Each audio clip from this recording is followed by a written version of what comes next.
ani ɲanguma lagali filɛbagaw ni dakurunya damadamani an bɛna min lase aw ma dɔwɛrɛ tɛ dɛ n ye fɛn dɔ de ɲɛna bi min ye dabali ban kosɛbɛ a seli kɔni bɛ ka surunya mɔgɔw caman bɛ taa gari la ka fɔ soit i ka mɔgɔ dɔ bɛ ka taa wali i bɛ ka minɛn dɔ bila ka taa donc o de hukumu kɔnɔna na dɔ nana locataire kɛ ma locataire kɛ tɛ dɔwɛrɛ ye généralement i b'a sɔrɔ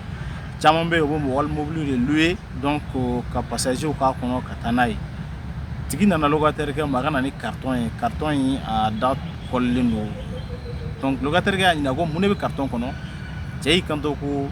sabara ani fini de b'a kɔnɔ locataire kɛ sigira a ko a ma ko karisa sabara ni fini de b'a kɔnɔ a ko awɔ a ko ayiwa n'a sɔrɔ fura don n tɛ taa n'a ye dɛ parce que poste la sisan Kulukoro poste la fɛn o fɛn bɛ tɛmɛ pratiquement u b'a bɛɛ dayɛlɛ k'a lajɛ donc ni o fɛn sugu dɔ yera kɔnɔ dɔrɔn n bɛna na problème sɔrɔ cɛ y'i kanto ko non ko de b'a kɔnɔ cɛ ye 400 d'a ma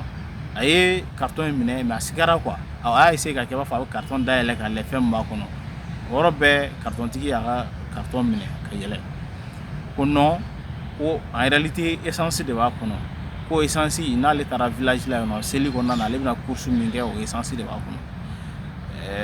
locataire kɛ tellement dusu tɔɔrɔla a ma se ka ni kuma caman jɛ quoi ka sababu kɛ mun ye a tɛ tɛmɛ hali tile 3 ɲɔgɔnna kan a ye kasara sɔrɔ kasara ye mun ye wali mobili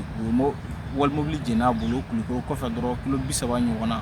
ka sababu kɛ ko sagaw tun b'a ka mobili sanfɛ ko charbon tun b'a ka mobili sanfɛ wali mobili jɛn'a bolo a b'o degun kɔnɔna na o ma dɔgɔ mɔgɔ si la bɛɛ b'a kalama i b'o dɔn ka tila ka na nin ta ka se a ma imagine a kɛlen ka nin carton minɛ essence b'a kɔnɔ a selen Kulukoro poste la a bɛna kɛ cogo di mais i b'i yɛrɛ ɲininka o kuma hadamadenya mun de bɛ yen nɔ an dɔrɔn ka lafiya kama an bɛna se ka kungo ta k'a lase mɔgɔ wɛrɛw ma wa surtout mɔgɔ min bɛ yen nɔ a bɛ degun wɛrɛ yɛrɛ kɔnɔ kuma fɔ kun ye min ye jamana in an ka hinɛ ɲɔgɔn na jamana in an kana nkalon tigɛ ɲɔgɔn ye jamana in an kana an dɔrɔn ka lafiya da lajɛ an kana an dɔrɔn ka sɔrɔ lajɛ i bɛ fɛn min sɔrɔ n'a bɛ degun se mɔgɔ wɛrɛ ma i miiri je pense que n'an ye nin ko ninnu nɛmɛ an bɛ lafiya souvent i b'i yɛrɛ ɲininka o kuma o mun de bɛ an dusukun na fara de bɛ dɔw dusukun na wa n'an ye nin ko ninnu nɛmɛ n'an y'an jɛya ɲɔgɔn ye k'a fɔ ko anw ka sɔrɔ a bɛna degun se mɔgɔ wɛrɛ ma n'an y'olu jateminɛ sigi bɛ diya an bolo maliyɛnw nin de tun b'an bolo ka lase aw ma